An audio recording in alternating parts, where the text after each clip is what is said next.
Okay, welcome to the last decade, which, honestly, the last 10 years feels like a lifetime ago. We start in India.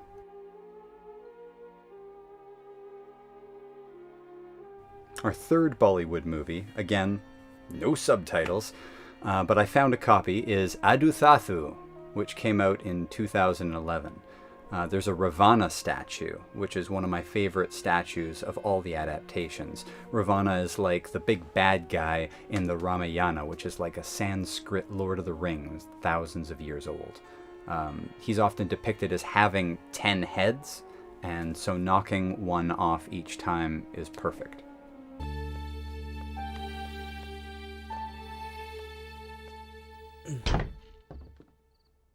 இந்த இடம் தான் உனக்கு சரியான இடம். Mister Ravana, நீ நல்லவனா கெட்டவனா?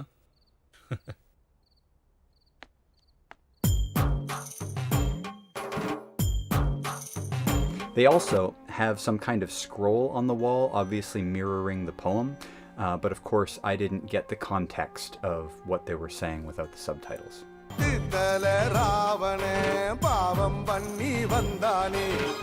யாராவது படிச்சு பாத்தீங்களா?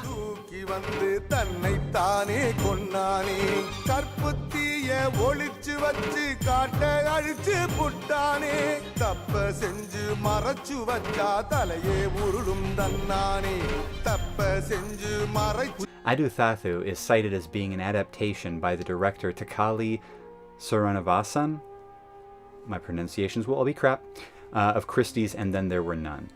That same director had previously made a TV adaptation as well, which I couldn't find. I wonder if that version also feels like a Bollywood Baywatch.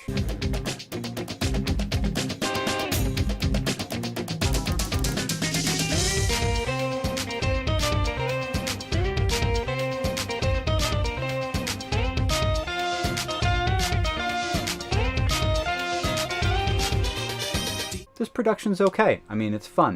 I really do think Gumnam has it in the bag as to which is better. The reality show aspect of this movie doesn't feel so far off of Gumnam's nightclub prize winner's idea to me. I'm tired. I think I need some rest.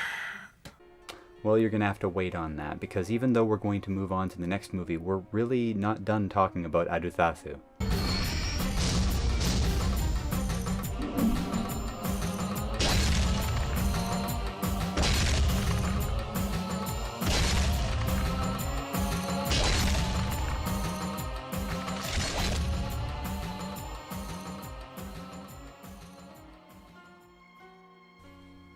Now, a few years later, another adaptation came out of India, and I couldn't find a copy of this one, but I do have the trailer that we can watch. And I just wanted to mention it, even if I haven't seen it, because the one piece of information about these films, Adothasu and Atagara, that's copied over and over again and brought up more and more is the controversy that Atagara is a ripoff of Adothasu. I mean, they're both adapting the same book, and both come out after Gumnam, so what are they thinking? A good question.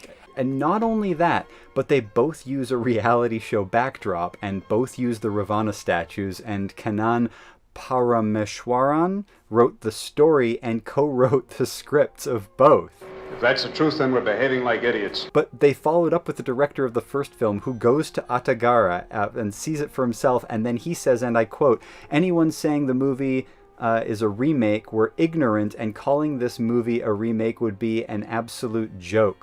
This is quite ridiculous. Agreed. I mean, this seems quite insane to me. Let's watch the trailer.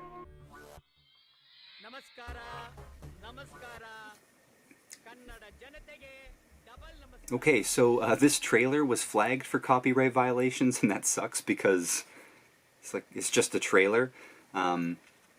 I wanted to see this show. I actually wanted to see this show, and I couldn't even find a copy to watch. And I don't know, what, are they all banned for copyright reasons too? I mean, geez. Anyway, I'm pretty sure I also found this online, probably on YouTube, this clip that they're banning, but, you know, I don't have the rights to play a trailer. Anyway, here's a puppy. People like puppies, right? So maybe that makes up for it. See? Hello, Lois. This is Lois. Hello, Lois.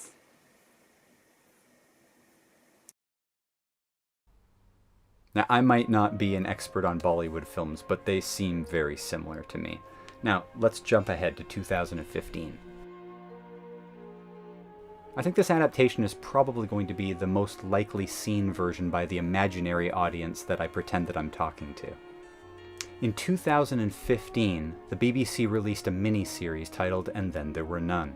I think that this adaptation is going to be most likely seen version. What are you talking about? It's both the most recent Western production in English, as well as being accessible on multiple platforms and DVD and Blu-ray, don't you think? No. Are you sure? Yeah, I'm sure. But I'm holding it right here. Someone went to a lot of trouble. It wasn't really. I mean, it was just right up there. This is a 3-part mini-series, so it's about 3 hours long. It's set on an island in the 1930s, just like the book. What was it called again? Soldier Island. Is that it? An island by the sea. Yeah, that's the one. Welcome to Soldier Island. The butler is a mean, cruel-looking dude, and the entire cast seems dastardly at the outset. The statues are shown in the intro to every episode, shattering. Let's look at that, and you'll see the cast listed, and I'll add some touchstones from their filmographies that come to mind for you.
Brilliant cast, and it tries pretty well to adhere to the book in most aspects, although it does give us flashbacks throughout to inform the characters rather than a letter at the end as they do in the book. But then I'm predisposed to think this is just something baked into modern day storytelling to fatten it up a bit. In fact, all of the remaining adaptations use the flashbacks to give us a little bit more into the characters. It also has the original book ending.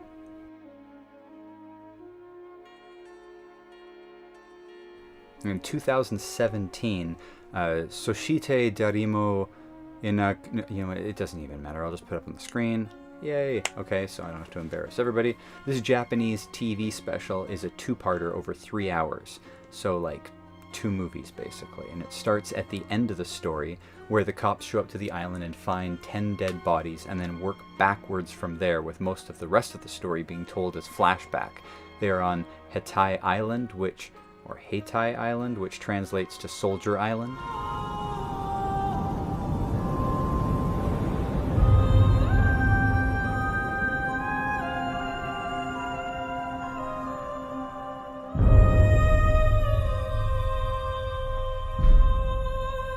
And the cast is superb. I don't know any of them. I'm not familiar with their work, but they are really talented, and their performances drew me in. And the subtitles worked for me this time.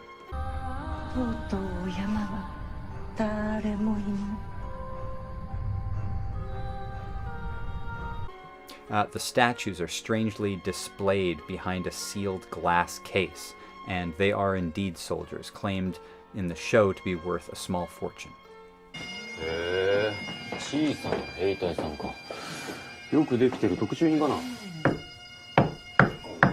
強化プラスチックですね。防弾になってますよきっと。だからえらく厳重だなこれ。 Another odd point is that this is in a contemporary setting, so there's a scene where they all give up their cell phones for the weekend voluntarily at the start. Spanky, guess what happened next? I also thought it was refreshing not to see a romance, which is a decision that many productions make, as contrived as that is. I mean, is contrived the right word? They're all being killed, but romance is in the air? What would you call it? Right. Well, another unique feature in this production is that the last 45 minutes take place after the events of every single other movie that I'm covering in this list. And I love to see how the Japanese found a way of dramatizing the letter from the book confessing the answer to the mystery to these murders, and they create a very Poirot type of meticulous detective to solve it. この犯人は特殊だね。ことによると我々に挑戦してるのかもしれないよ。挑戦ですか？この屋敷を徹底的に調べ直しましょう。私の勘に狂いがなければ、もっとはっきりとした手がかりがいろいろと出てくるはずです。はい。行きましょう。 And it might be considered regressive to add a detective back into Christie's perfectly wrapped puzzle, the point of which was to seemingly avoid that mystery convention of the genius detective like Sherlock Holmes or Miss Marple or some other aristocratic, pompous windbags who think they can do everything on their own. But honestly, after so many versions, this is almost like a new chapter to enjoy. So pretty high marks all round for this TV production. This was a nice mix of new additions like the boxer and the cell phones in a modern contemporary setting, while still adhering to most of the important plot points of Christie's story and giving us a little something new as well. 2人とももう行っていいですよ。1人にさせてください。では失礼します。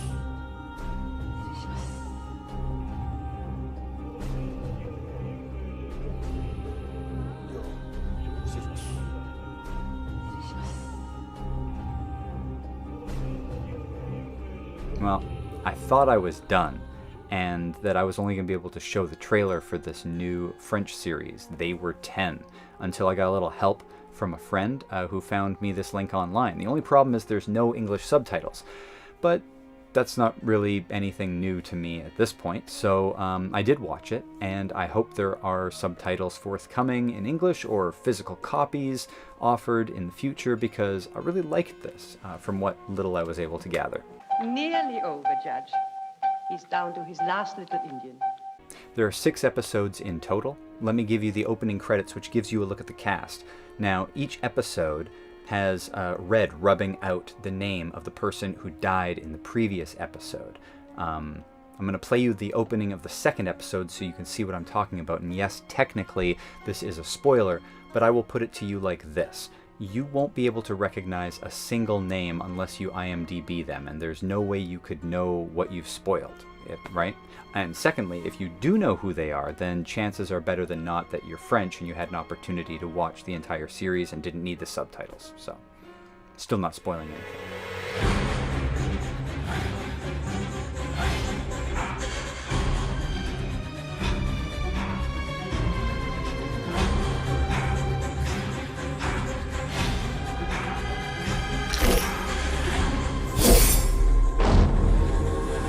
Now, it hits certain key points that are very obviously Christie, but if it takes over 6 hours to tell the story, you know that they're going to also delineate from the source material somewhere.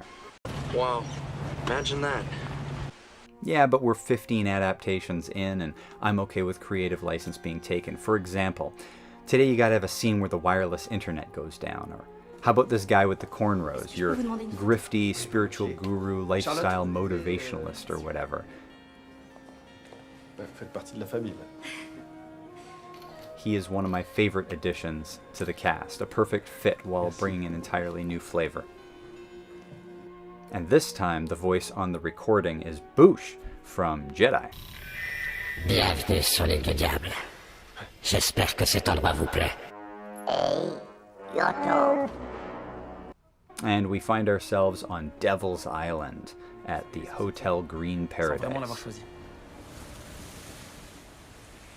On a tous quelqu'un qui nous a invités ou attirés ici.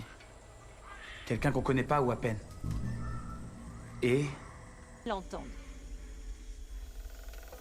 Le bois est entièrement indonésien et a été ramené planche par planche depuis les forêts de Sumatra.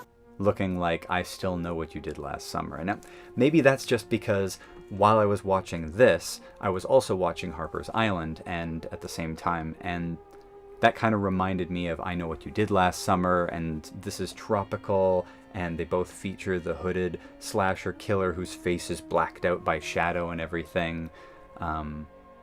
Or maybe it's just that I have an unjustifiable obsession with 90s new wave slashers, and maybe that's something that I have to deal with. Should you be telling me this? Maybe not. But I Still Know What You Did Last Summer also tried to push the voodoo angle too. Now check out the statues, and they were 10.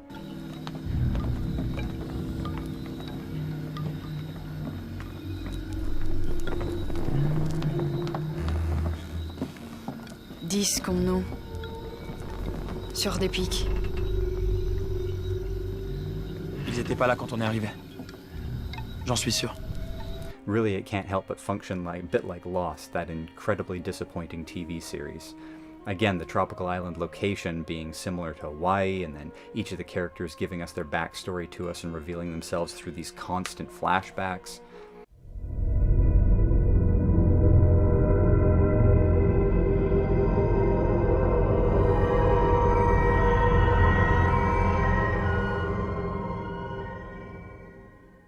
And the changes to Christie's work isn't contained to just giving us more info in these flashbacks, but also just creating new stories and new characters entirely out of whole cloth, which is great if it's done well. Now, if only I could understand everything they were saying. So that's the full rundown. For now, maybe in another 10 years, I'll have enough material for a new chapter.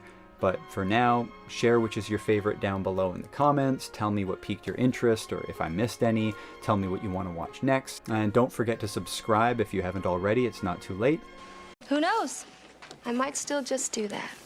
We went from England to Switzerland to America to India to Iran to Russia, Africa, Japan, and France. All around the world.